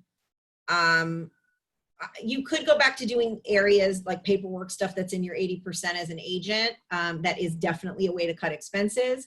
And I think that that's going to be a case-by-case basis depending on how your business is right now. I mean, if you are very efficient with your time blocking, you're able to get all of your top 20% done and you can get some of your 80% done, do it. Yeah, so that would be maybe transaction coordination, marketing, database management, stuff you might sub out for. Love that. Thank you. Okay, somebody give me another, an area, projected cut, and a savings amount. I want to hear what you guys are saving. How much is that? So all these things you guys are cutting, how much money is that you're now saving? Constant contacts, $25 a month or something, Jasmine?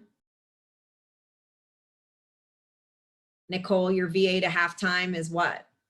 How much money is this? Constant contact is actually $46 a month, and I didn't even realize it's one of those autos, you know, you don't even realize till you pull these up. Yep. They will, if you call, they'll talk you into paying $23 instead a month they'll give you half price if you stay. So beware of that. Oh, interesting. Okay, so there you go. Totally upsell you. For everybody who wants to keep it is to call right now.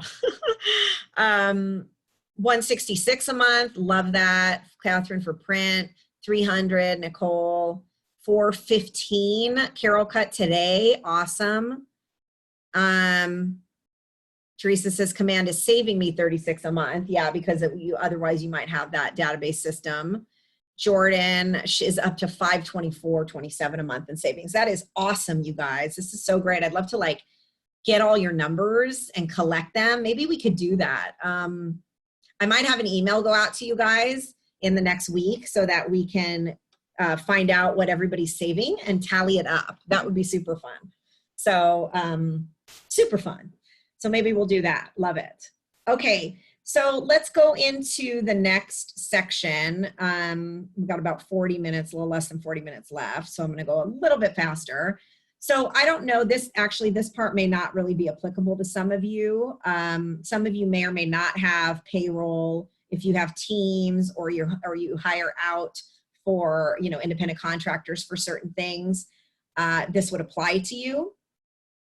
So one option is obviously if you do have a staff or even people that you employ in some fashion, or whether it's employee or as an independent contractor, cutting that back, like Nicole's example of the VA, cutting to half the hours. You could potentially combine positions. If you have, say you have 2 virtual assistants. I know people that have a VA that does marketing, and then they have a VA that does database management that helps them with their touch campaigns and whatever. So you might be able to, that person might be able to be one person in the same amount of hours that one of those people are already doing.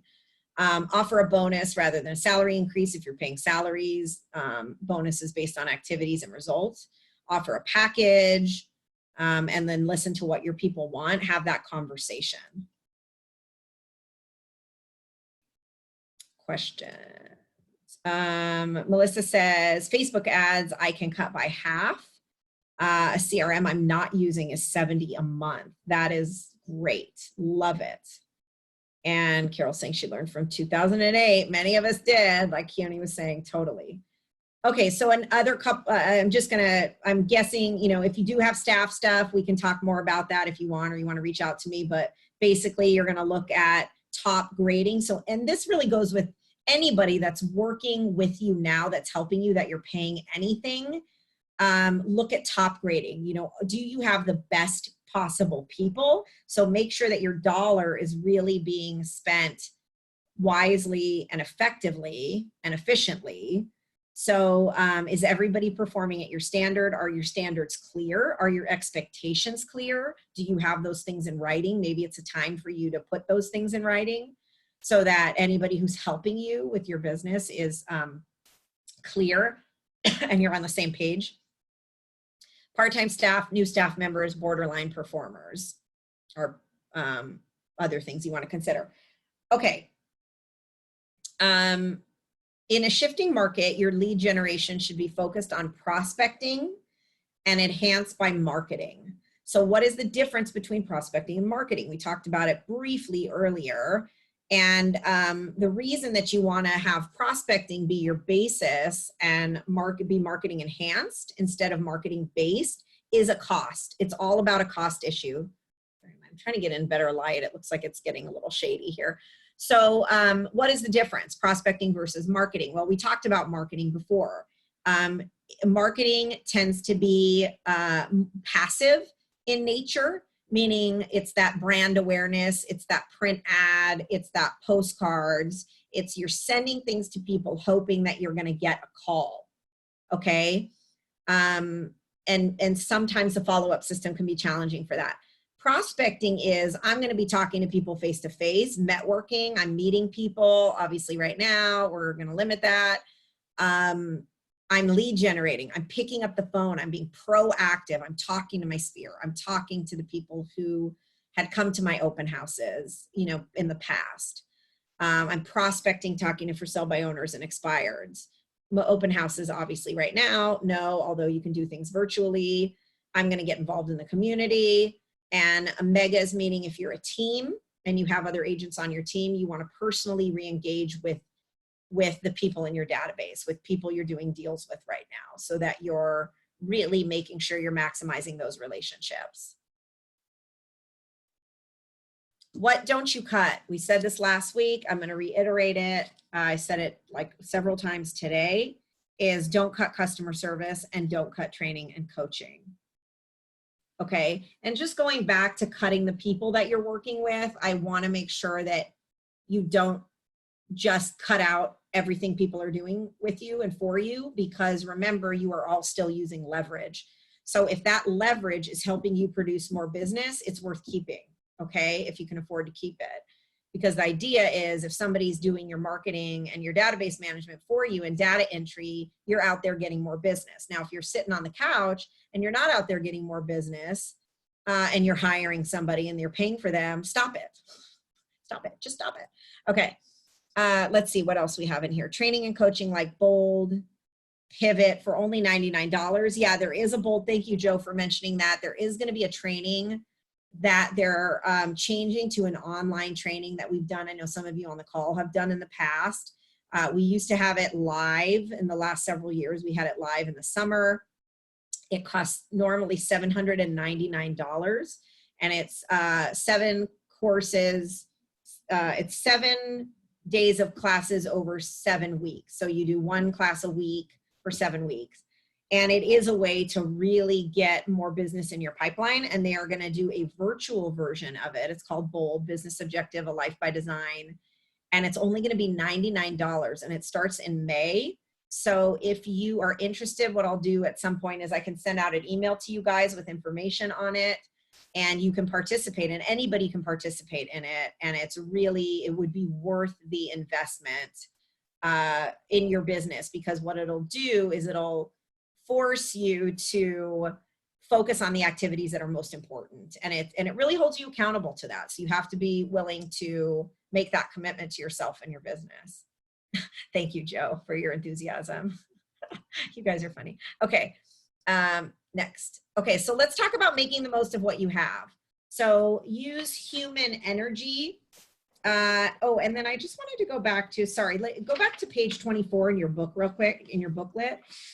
This is an exercise that you can go through on your own. For those of you this is applicable to, which is what we talked about people and payroll or independent contractors.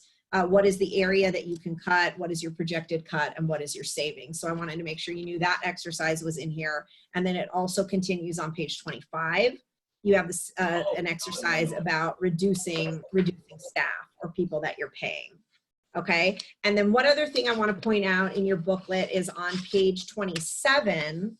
For those of you who are doing marketing, there's some call to action verbiage in here you might want to look at, which is how do you market for a direct response versus just sending like a just sold postcard. So you have to have a call to action that forces or compels people to contact you. So just, you know, if you are going to send stuff out, pay attention to what your message is and make sure that it's eliciting a response.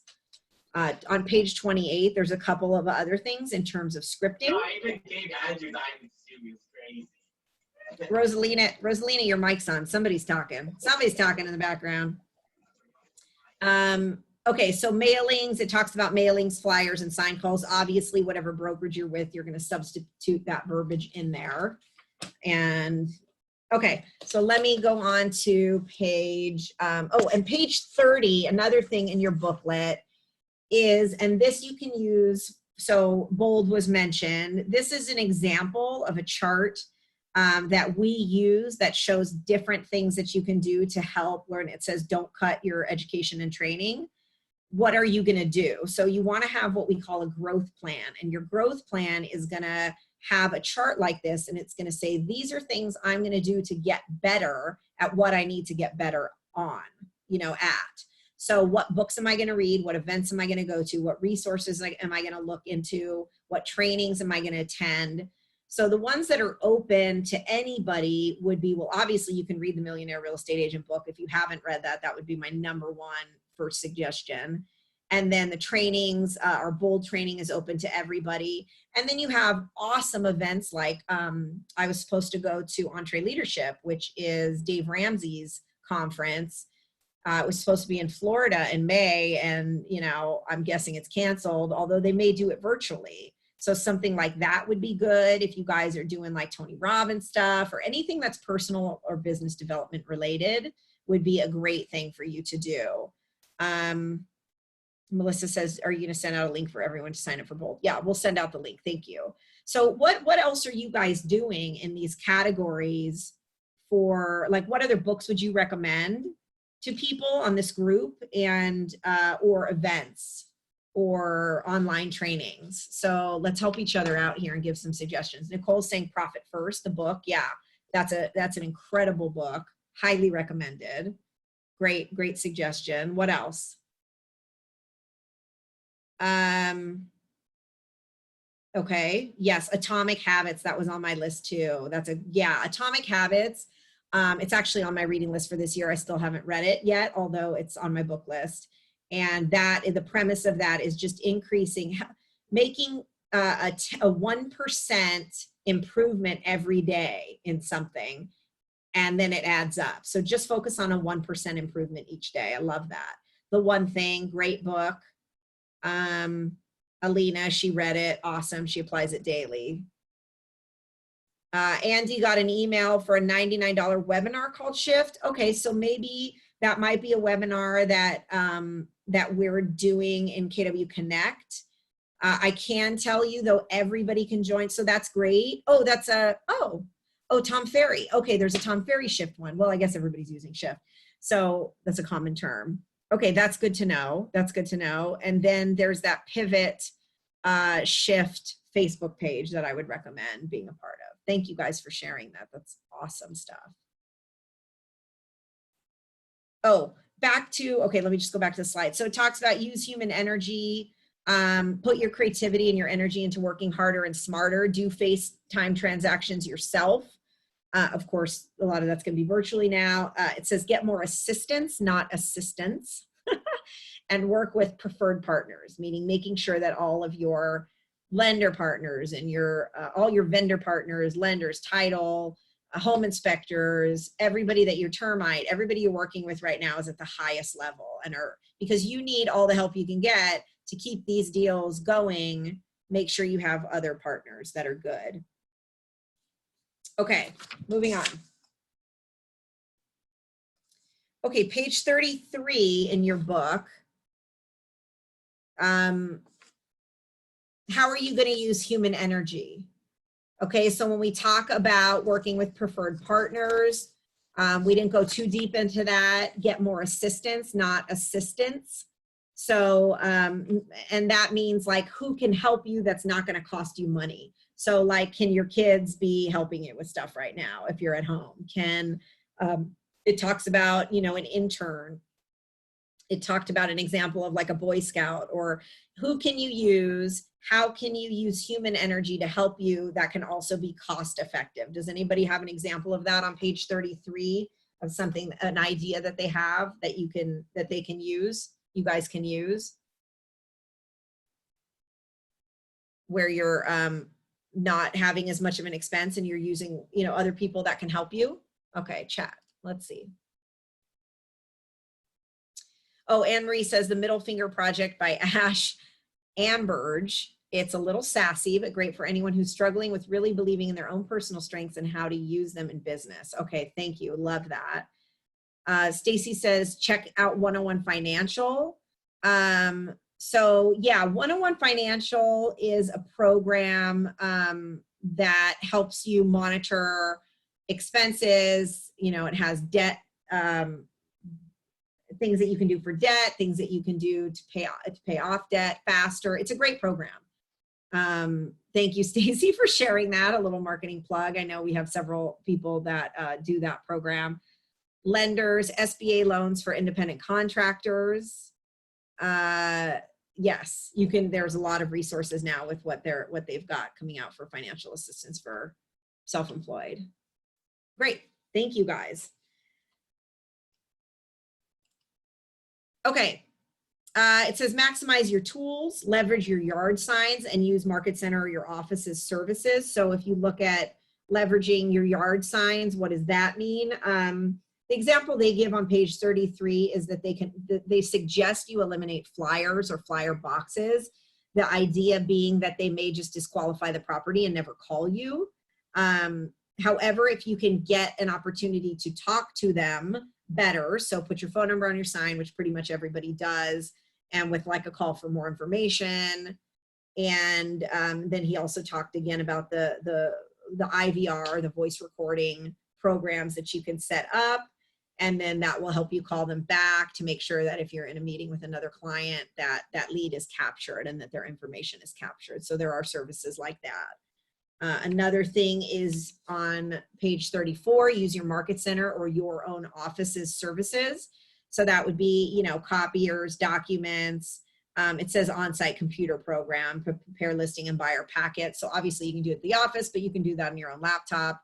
I mean, nowadays you can do that. You can have an iPad presentation that's virtual. You can do a Zoom meeting right now that has a virtual listing presentation or buyer consultation. And it also says send your mail to the office. I don't know about that one, your packages. Okay, this was written like 4 years ago, so just so you know. Okay, next. Harness, so this is for the KW agents, and it applies to other agents as well. Based on your brokerage's technology and what you guys have to support you as agents, take advantage of those things. If you have not plugged in and you're not using the technology, now is better than any other time to do it. So for us, it's uploading the listings in the MLS for KWLS. You know, if your brokerage has something like that, Command, so your database management system that they use and provide for you, marketing, ready-made templates and designs. If you have a consumer app, a branded mobile app, all of those things are, you know, about making the most of what you have now. So just do that and spend some time doing that. I know a lot of agents are doing that right now and just getting better at the tools they already have so they can get more business from it. I'm not going to go into the career growth initiative. Again, that's just something that tends to be in all of our trainings. We talked about it last week. It's just a reminder of the things that you want to focus on for your business and really focus on getting more listings and then how you communicate your value proposition to potential clients. The one thing I will talk a little bit about, and as a reminder, is what we call the 4 conversations under the Career Growth Initiative. So when I say it's the 4 conversations, these are the conversations you want to be having with yourself, or if you're on a team, with your team, or with your broker, you know, your manager, your team leader. This is what you want to be tracking. You want to be tracking these, what we call 4 conversations: listing appointments, listings taken, closings, and profit. And if you have no other conversations about your business right now, those are the ones that you want to have and track. How many listing appointments do I have? Am I going on? How many listings am I taking? How many closings am I having? And what is my profit? Okay. And profit in this model is gross commission income. It's not the 30-30-40 model. It's basically your gross commission income. So it's very general, but it's easy. So those are the things you want to be tracking. Why does it focus on listings and not buyers, even though it mentions buyers? Why are you tracking listings and not buyers? Somebody tell me.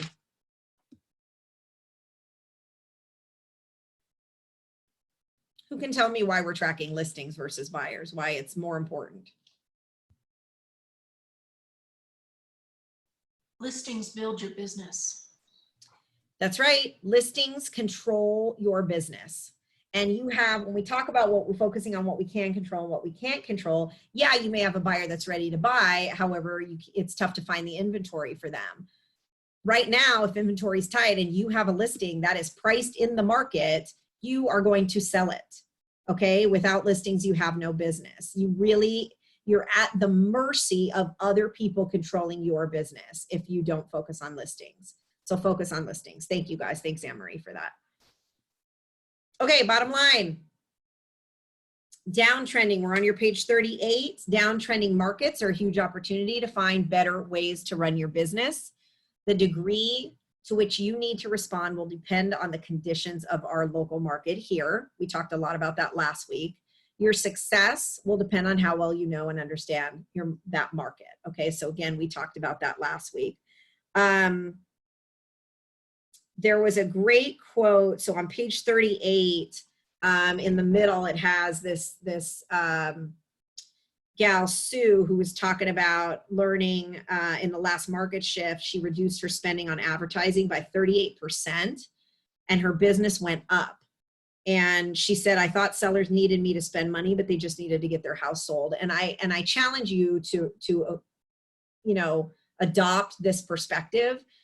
We've had many agents that have shifted what they focused on and where they spend their money in terms of their marketing and how they use the tools that are available. And that is exactly the result that happened. So they're spending less money and they're getting more business because they're honing in on what's critical and what's cost effective, like their database management system, their Sphere, targeted Facebook ads at a reduced price, stuff like that. So really just pay attention to that and be aware of that. There's a lot of really good testimonials around that. I don't know if any of those people are on the call. Let me see if anybody here is one of those people that can share their experience with you firsthand. I'm looking at our list to see who, if anybody has, is there anybody on here that has done that already and seen a shift in their business and an increase in their business and income? I'm going through the list. Who is on? Let's see. Without listings, you have no business. Not yet. Okay, it's too bad Dean Otto's not on here because, boy, that guy can tell you his experience. He dropped all of his marketing initially. He stopped paying everything, all of his external marketing, and just focused on some of the tools and models from that Millionaire Real Estate Agent book, and his business tripled and his costs went way down. So there's some really good testimonials to that I would have you guys consider. Okay, let's go to your action plan. Don't put your guide away without developing it. Let's go to your page 39. We're going to do the same exercise we did last week, but with these topics in mind. I'm going to give you a little bit more time to complete it. We were a little rushed last time. There are 11 categories, and some of those, by the way, if you see where it says Some of these may not apply to all of you, so just skip it if it doesn't. For those of you that have command on number 8, it should say command instead of edge. And for number 5, it says career growth initiative calculator with market center leaders. That would just be tracking what your business goals are and looking at the income that you want to earn and working your way backwards. And that would be with any broker or any coach that you have. So you're going to follow, you're going to look at each of those challenges, 1 through 11. You're going to rate them based on the ratings at the top of the page. I have no experience with this, too. I'm an expert. And then what action, at least list in this class, 1 action step. If your rating is less than a 3 or below, if you're a 3 or below, write 1 action step that you're going to take to help you get higher than a 3. I'm going to give you about 5 minutes to complete that, and then we'll go to the last part.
Okay, 1 more minute.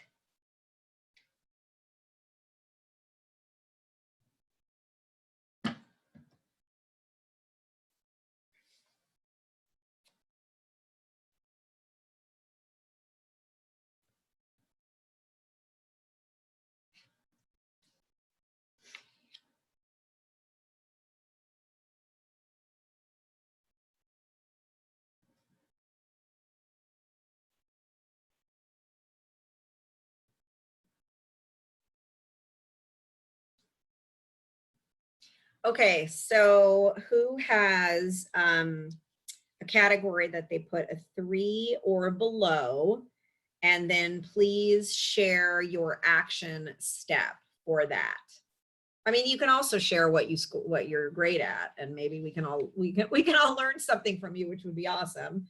You can share what you're doing too. If you got a 5 on something, let us know that as well. But I also want to hear about what action steps you're going to take.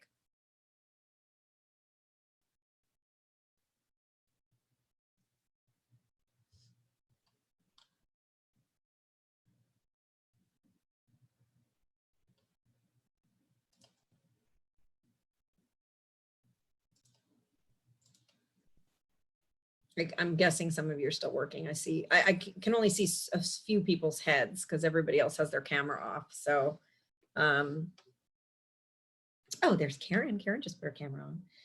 Thank you.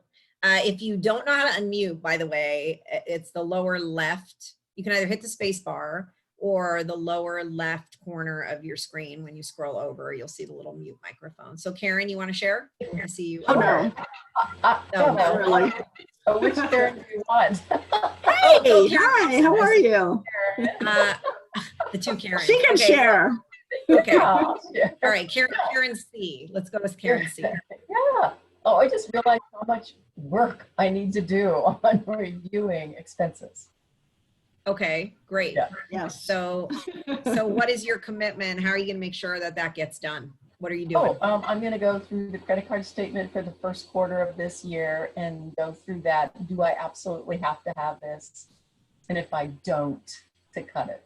Great. By when? When are you going to do that by? By Saturday. Okay. Within the next 2 to 3 days. Okay, by Saturday. Love it. Yeah. Yeah. Who else? What else?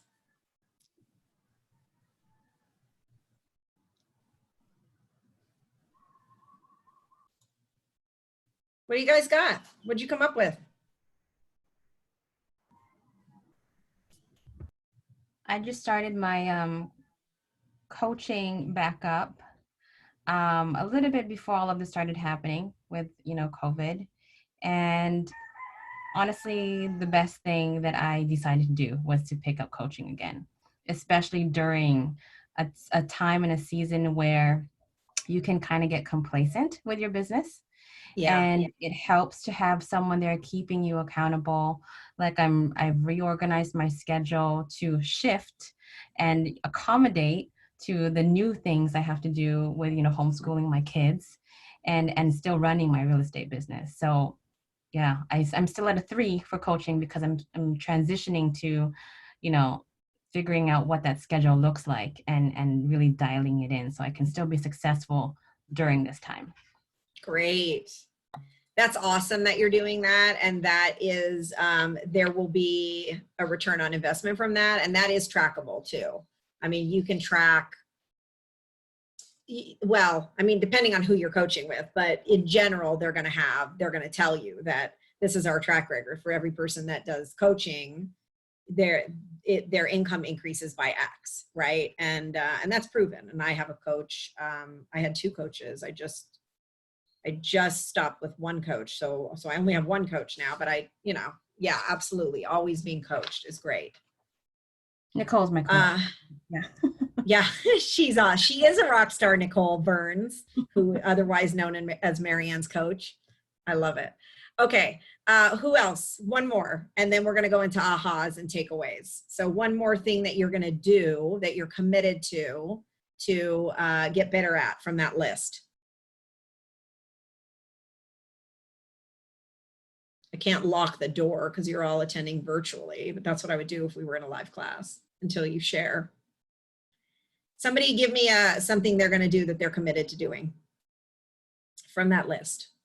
Okay. I'm going to call somebody out. Okay, Anne Marie. I feel like I'm at a disadvantage again because I'm new to the system, but for number 1, where I've analyzed my market and know whether or not I should be making cuts, I put a 2 there because, I'm learning my neighborhood and trying to learn the street names, right? Yep.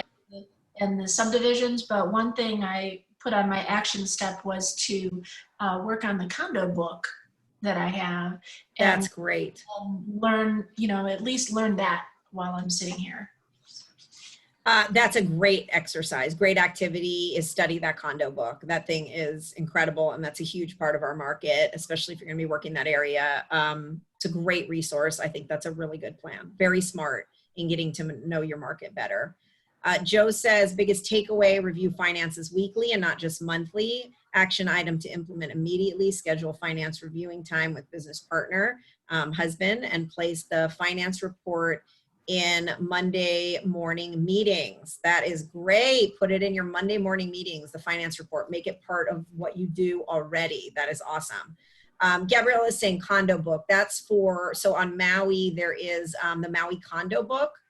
Isn't that what it's called? Kevin Space, who's actually one of our agents, wrote it, and it's put it together. It's a tremendous resource. They have it at the board office at the Realtors. Oh, well, you can't go into the Realtors Association of Maui now, but if you want to get a hold of it, let me know. But that really would only be for Maui, and it's all South Side primarily. No, there's West Side too, right? It's mostly, no, it's mostly South. It's South and West. Yeah, Mostly South, I think. So if that's something you want or need, let me know. Thank you for asking though, that question. Okay, ahas, other takeaways. Teresa saying making meeting and training an essential weekly as available. Absolutely.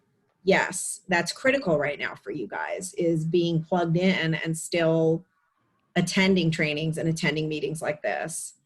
What else? Okay, now share your ahas. So what was your top takeaway from today? Everybody give me a top takeaway. Not everybody, that's a lot of people, but give me like 5. 5 top takeaways from 5 different people.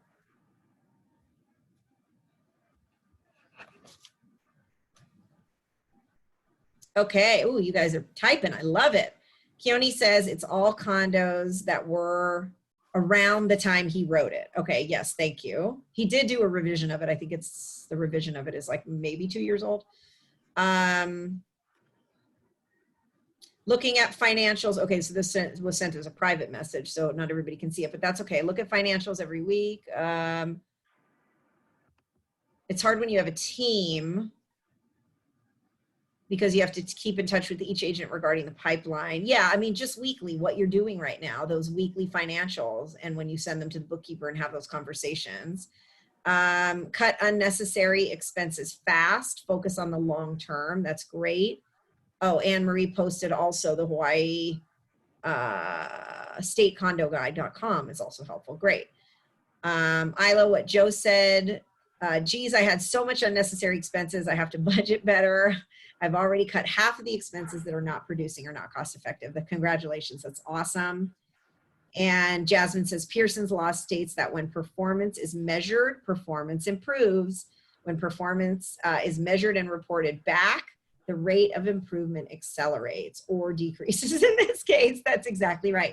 What you focus on expands. When you have a coach holding you accountable, all those things help. When you're holding yourself accountable and time blocking, that's all huge. Okay, thank you. Set goals. Great. Lisa says, interesting how cutting advertising and marketing can result in an increase in income. Yeah, it's kind of counterintuitive, right? And yet it can. So I love that. That's great, you guys. Okay, well, thank you so much. I'm going to let you go. It's just about 3 o'clock. I appreciate you guys being here again and your contribution and helping each other. And next, I'm trying to remember what is next week's tactic. Oh, leverage. I think it's leverage is next week's tactic. So that's, they're all, I mean, they all tie together. So thank you. And I will look forward to seeing you guys next week. I'll send you the couple of things that we mentioned, the bold information, and also the calendar, the tracking for your closings. I'll send you that as well. So look out for those. And if you need anything, you can, reach out to me or front desk 1002, which is Latasha, who had sent you those emails. So you can respond to those as well. All right. Thank you guys. Take care. Have a great rest of the day and enjoy your evening. Thank you. Okay. Bye, guys. Bye. Thank you.